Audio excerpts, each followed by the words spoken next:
Hi అండి, welcome to our channel. ఈరోజు వీడియోలో అరిసెలు ఎలా ప్రిపేర్ చేయాలో ఈ వీడియోలో చూపిస్తానండి. మొదటిసారి చేసినా కూడా అరిసెలు అనేది పర్ఫెక్ట్గా వస్తాయి. మనం నూనెలో అరిసెలు కాల్చుకున్నా సరే నేతి అరిసెలు టేస్ట్ ఎలా రావాలో వీడియోలో చూపిస్తాను. వీడియోలోకి వెళ్ళి చూసే ముందు నా ఛానల్ని సబ్స్క్రైబ్ చేసుకుని వీడియోకి ఒక చిన్న లైక్ ఇవ్వండి.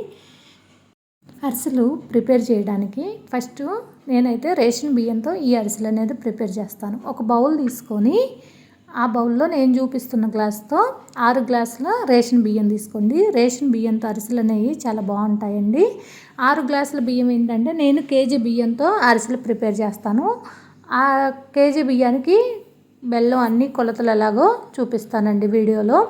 కేజీ బియ్యం కంటే ఒక పావు కేజీ బియ్యం ఎక్స్ట్రా తీసుకోండి. ఎందుకంటే తడిపిండి అనేది సరిపోకపోతే మనకి అప్పటికప్పుడు తడిపిండి రాదు కదా, కొంచెం బియ్యం అనేది ఎక్స్ట్రానే తీసుకోవాలి. ఇలా బియ్యం తీసుకున్న తర్వాత వీటిని బాగా 5-6 సార్లు కడుక్కొని మూతబెట్టి నాననివ్వాలి. ఈ అరిసెలకైతే 36 గంటలు కానీ 48 గంటలు కానీ బియ్యం బాగా నానాలండి. ప్రతి 10 గంటలకు ఒకసారి బియ్యాన్ని 4-5 సార్లు కడుక్కోవాలి.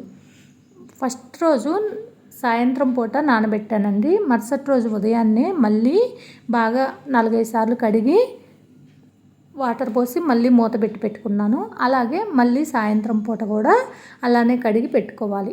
ఇలా 36 గంటలు ప్రతి 10 గంటలకు ఒకసారి బియ్యం అయితే బాగా కడుక్కోవాలండి. లేకపోతే బియ్యం అనేది పులుపు వచ్చేసి స్మెల్ వస్తాయి, అరిసెలు బాగుండవు. ఇలా 2 రోజులు నానిన తర్వాత 5-6 సార్లు బాగా కడిగి ఇలా చిల్లులు గిన్నె తీసుకొని ఆ బియ్యాన్ని వడకట్టుకోవాలి. వాటర్ ఏమీ లేకుండా వడగట్టుకోవాలండి. ఇలా వడగట్టుకొని ఒక అరగంట పక్కన పెట్టుకుంటే బియ్యంలో నుంచి వాటర్ అంతా పోయి బియ్యం కొంచెం డ్రై అవుతాయి. కొంచెం డ్రై అయిన తర్వాత మిల్లుకు తీసుకొని వెళ్ళి పిండి పట్టుకొని రావాలండి. పిండి పట్టించుకొని వచ్చిన తర్వాత ఎక్కడన్నా నూక అనేది ఉంటుందేమో చూసుకొని మళ్ళీ జల్లెడ పట్టుకోవాలి. ఎందుకంటే మనం పిండి మరలో వేయిస్తాం కదా, మళ్ళీ మెత్తగా పిండి వస్తుందో లేదో తెలియదు కదా, అందుకని ఒకసారి జల్లించుకుంటే మంచిది. అరిసెలకి పిండి బాగా మెత్తగా ఉంటుందండి. అదే బూరెలకైతే జల్లించుకోని అవసరం లేదు. అరిసెలకి జల్లించి పక్కన పెట్టుకోవాలి. కేజీ బియ్యం పిండికి 3/4 కేజీ బెల్లం కరెక్ట్గా సరిపోతుందండి. 2 కేజీల బియ్యం పిండి అయితే 1.5 కేజీ బెల్లం కరెక్ట్గా సరిపోతుంది. ఒక గిన్నె తీసుకొని ఆ గిన్నెలో ఒక్కొక్క అచ్చు వచ్చేసి అది 1/4 కేజీ అండి. నేను 3 అచ్చుల బెల్లాన్ని పగలగొట్టి గిన్నెలో వేసుకొని ఒక టీ గ్లాస్తో నీళ్ళు అయితే వేసుకున్నాను. ఒక టీ గ్లాస్ వాటర్ అయితే వేసుకొని స్టవ్ మీద పెట్టుకొని బెల్లాన్ని బాగా కరగనివ్వాలి. బెల్లం బాగా కరిగిన తర్వాత బెల్లంలో ఇసుక ఏదన్నా చెత్త అది వస్తుంది కదా మనకి తయారు చేసినప్పుడు, అందుకని బెల్లం కరిగాక వేరే గిన్నెలోకి వడగట్టుకోవాలి. స్ట్రైనర్తో వడగట్టుకోండి. బియ్యం అనేది ప్రతి 10 గంటలకు ఒకసారి 4-5 సార్లు కడుక్కోవాలండి. ఈ విషయం మాత్రం అస్సలు మర్చిపోవద్దు. చూసారా, చెత్త అవంతా వస్తుంది. ఆ తర్వాత మళ్ళీ మనం పాకం పట్టుకున్న గిన్నెలోకి వడగట్టుకున్నది వేసుకొని పాకం అయితే రానివ్వాలి. పాకం ఎలా రావాలి అనేది కూడా నేను వీడియోలో చూపిస్తున్నాను. ఈ పాకం వచ్చేలోపు ఆ గ్లాస్తో 1 గ్లాసు నెయ్యి తీసుకున్నానండి. నువ్వులు ఒక 2 టేబుల్ స్పూన్లు అయితే తీసుకున్నాను. ఇంకొక గిన్నెలో వాటర్ తీసి పెట్టుకోవాలి. పాకం చుట్టడానికి మనకు వాటర్ కావాలి. మనకి పాకం అనేది వాటర్ తీసుకున్న గిన్నెలో కొంచెం వేసుకొని చూస్తే ఇలా చేతికి అంటుకోకుండా ఉండలాగయ్యి ఒకసారి అలా నీళ్ళల్లోకి వేస్తే సౌండ్ అనేది రావాలండి.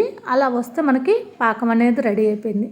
పాకం రెడీ అయిపోయిన తర్వాత స్టవ్ కట్టేసుకొని మనం ముందుగా రెడీ చేసి పెట్టుకున్న నువ్వులు, నెయ్యి, అలాగే 4-5 యాలకులను దంచి వేసుకోవాలి.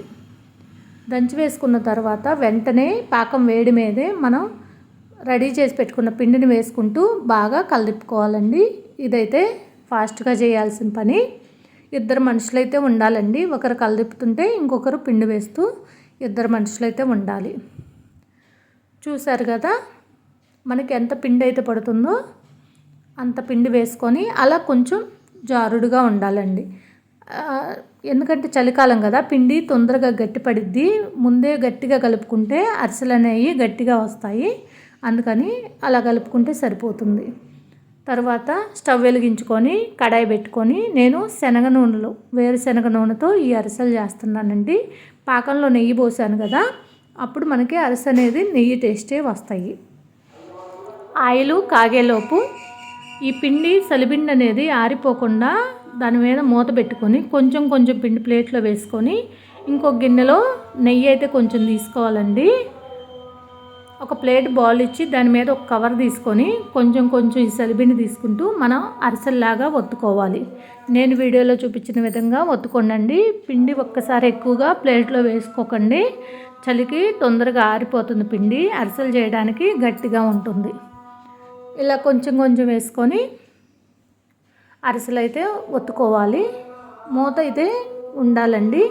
ఆయిల్ బాగా హీట్ అవ్వాలి. అరిసెలకి ఆయిల్ అనేది బాగా కాగి ఉండాలండి. బాగా కాగిన తర్వాత మనం ముందుగా రెడీ చేసి పెట్టుకున్న అరిసెని ఆయిల్లో వేసుకొని అటు ఇటు ఒకసారి కలుపుకుంటే బాగా పొంగుతున్నాయి చూడండి.